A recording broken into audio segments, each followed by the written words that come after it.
विद्युत क्षेत्र में आवेशित कण की गति, कण की गति, ये हम लोगों ने देखा था। इसको फिर से एक बार देख लेते हैं।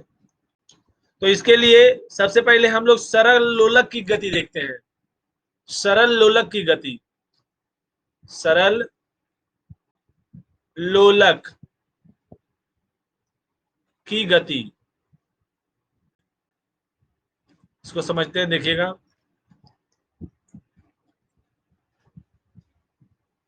सरल लोलक की गति, जैसे मान लीजिए एक सरल लोलक है, यहां से एक धागे के जरिए एक पिंड जो है, यम द्रव्यमान का एक पिंड लटका हुआ है और इस पर धनावेश इसके चारों तरफ है ना, ये धातु है, धातु का एक गोला है जिसके चारों तरफ धनावेश है, बिखरा हुआ है। और हम लोगों ने जो पढ़ा था, क्या देखा था कि जब मान लो इसको, ये जो सरल लोलक है, सरल लोलक को कहां रखा गया, एक समान विद्युत क्षेत्र में रखा गया है। इसको एक समान विद्युत क्षेत्र में रखा गया है, ये हम लोगों ने देखा था, एक समान विद्युत क्षेत्र। और विद्युत क्षेत्र की दिशा किधर है, नीचे की ओर, जमीन की ओर।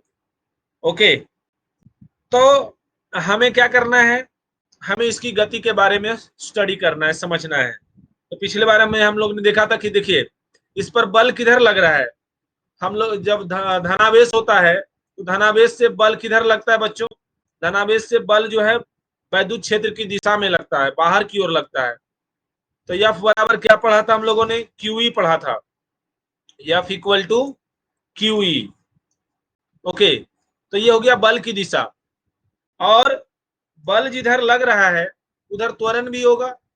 तो हम लोग त्वरण के बारे में क्या पढ़े हैं, त्वरण के बारे में पढ़े, ए इक्वल टू क्या होता है, F बाई एम, न्यूटन के सेकेंड लॉ से क्या होता है, F equal to M A. तो ये इक्वल टू क्या होगा, F बाई एम। और गुरुत्वीय त्वरण, गुरुत्वीय त्वरण क्या होगा, G। ये G क्या है, गुरुत्वीय त्वरण है, गुरुत्वीय त्वरण। भार के कारण गुरुत्वीय त्वरण भी इधर की ओर ही लगेगा, G। तो परिणामी त्वरण कितना हो जाएगा, ये हम लोगों ने देखा था, परिणामी त्वरण, परिणामी त्वरण हो जाएगा, क्योंकि देखो ये वाला भी त्वरण, ये भी इसी दिशा में है और जी भी इसी दिशा में है, क्योंकि बल भी इसी दिशा में लग रहा है और गुरुत्वीय त्वरण भी उसी दिशा में, तो दोनों त्वरण एक ही दिशा में। तो परिणामी त्वरण क्या हो जाएगा, परिणामी त्वरण हो जाएगा जी प्लस ए, जी प्लस ए, मतलब जी प्लस त्वरण बराबर हो जाएगा, देखो यफ का मान हम रख देते हैं यहाँ पे, यफ का मान अभी अभी मैंने, क्योंकि हम लोग पहले पढ़ चुके हैं, क्या होता है क्यू ई। तो त्वरण क्या हो जाएगा, क्यू ई बटा यम, तो क्या हो जाएगा क्यू ई बटा यम, है ना। तो ये हो गया परिणामी त्वरण। चलिए गति के बारे में पढ़ रहे हैं तो हम लोग गति के बारे में स्टडी कर लेते हैं, देख लेते हैं क्या होगा, घटेगा बढ़ेगा क्या होगा, पहले देखें, थोड़ा सा रिमाइंड कर रहे हैं।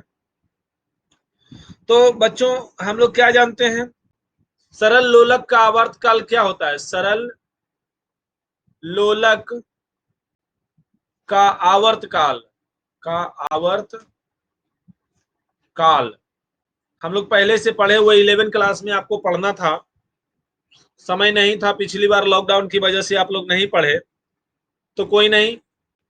और हिंदी मीडियम में आप लोग पढ़े होंगे, भारती भवन का बुक पढ़े होगे, तो 9 क्लास में भी पढ़े होंगे। आवर्तकाल टी बराबर होता है 2 pi into under root l by g. L क्या है, धागे की लंबाई, यल क्या है, ये वाला यल है, और जी क्या है, गुरुत्वीय त्वरण, और 2 पाई कांस्टेंट है, और टी क्या है, आवर्तकाल, टी क्या है, आवर्तकाल। तो देखिए टी बराबर क्या हो जाएगा, 2 पाई अंडर रूट यल, तो यल ही रहेगा, वो तो परिवर्तन होगा नहीं, और जी क्या है, गुरुत्वीय त्वरण। तो जी का मान यहाँ पे, यहां से रख देता हूं, यहाँ पे क्या हो जाएगा, जी का मान जी प्लस क्यूई बटा यम, जी प्लस क्यूई बटा यम। तो आपने ये देखा आवर्तकाल, पहले आवर्तकाल इतना था लेकिन अभी नया आवर्तकाल इतना आ गया। तो देखिए आवर्तकाल घटा कि बढ़ा, आवर्तकाल घटा या बढ़ा, इसको चेक करते हैं। तो देखिए पहले जी सिर्फ जी था, गुरुत्वीय त्वरण कितना था, यहाँ आवर्तकाल देख रहे हैं आप कि आवर्तकाल जो है डायरेक्टली प्रोपोर्शनल टू लंबाई है ना, लंबाई का समानुपाती है, और आवर्तकाल इनवर्सली प्रोपोर्शनल है, व्युत्क्रमानुपाती है जी का। यदि जी का मान बढ़ेगा तो आवर्तकाल घटेगा। तो यहाँ पे देख रहे हो जी का मान जो है बढ़ गया है, जी का मान यहाँ पे बढ़ गया क्योंकि जी में प्लस हो गया है, तो जी का मान बढ़ गया।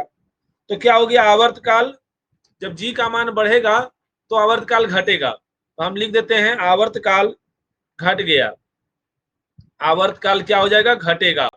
ये हम लोगों ने पढ़ा था।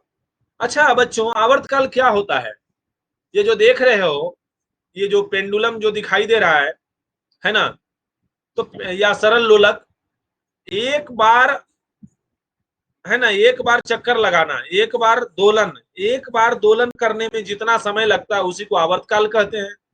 तो जब आवर्तकाल घट जाएगा, समय घट जाएगा, तो क्या होगा, गति बढ़ेगा ना, गति क्या हो जाएगा, गति